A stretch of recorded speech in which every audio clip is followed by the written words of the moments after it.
আমরা এখন একটা সাক্ষাৎকারে যাবো। হ্যাঁ, এটা হচ্ছে আমাদের মিস্টার নাজমুল। এই হ্যাঁ, না না ভিডিও করছি আমি। আচ্ছা না না আচ্ছা, এই যে বটির মাথায়, এই যে বটির মাথায় যে একটা পেঁয়াজ দেখা যাচ্ছে, এটা এটা সারমর্ম কি? আর পেঁয়াজ খুব কাঁদাচ্ছে আমার, এই জন্য রাগিছি যাতে চোখে যদি ঝাল না লাগে।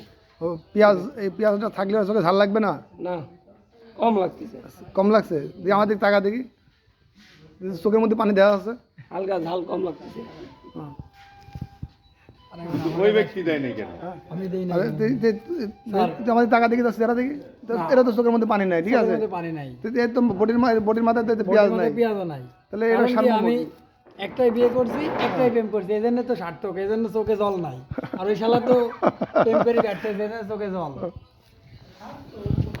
আচ্ছা, আমার একটা কামের পোলা দেখায়। হ্যাঁ, বলা এই একটা কামের ছেলে। হ্যাঁ, এই অল্প সময়ের ভিতরে মরিচের এই যে এই যে এক গামলা মরিচ এই যে ছাড়া লাগছে। হ্যাঁ, এই যে কতগুলো মরিচের বুটা টাকা দিয়ে কিনছি, কিন্তু এই বুটাগুলো ফালাই দেওয়া লাগবে।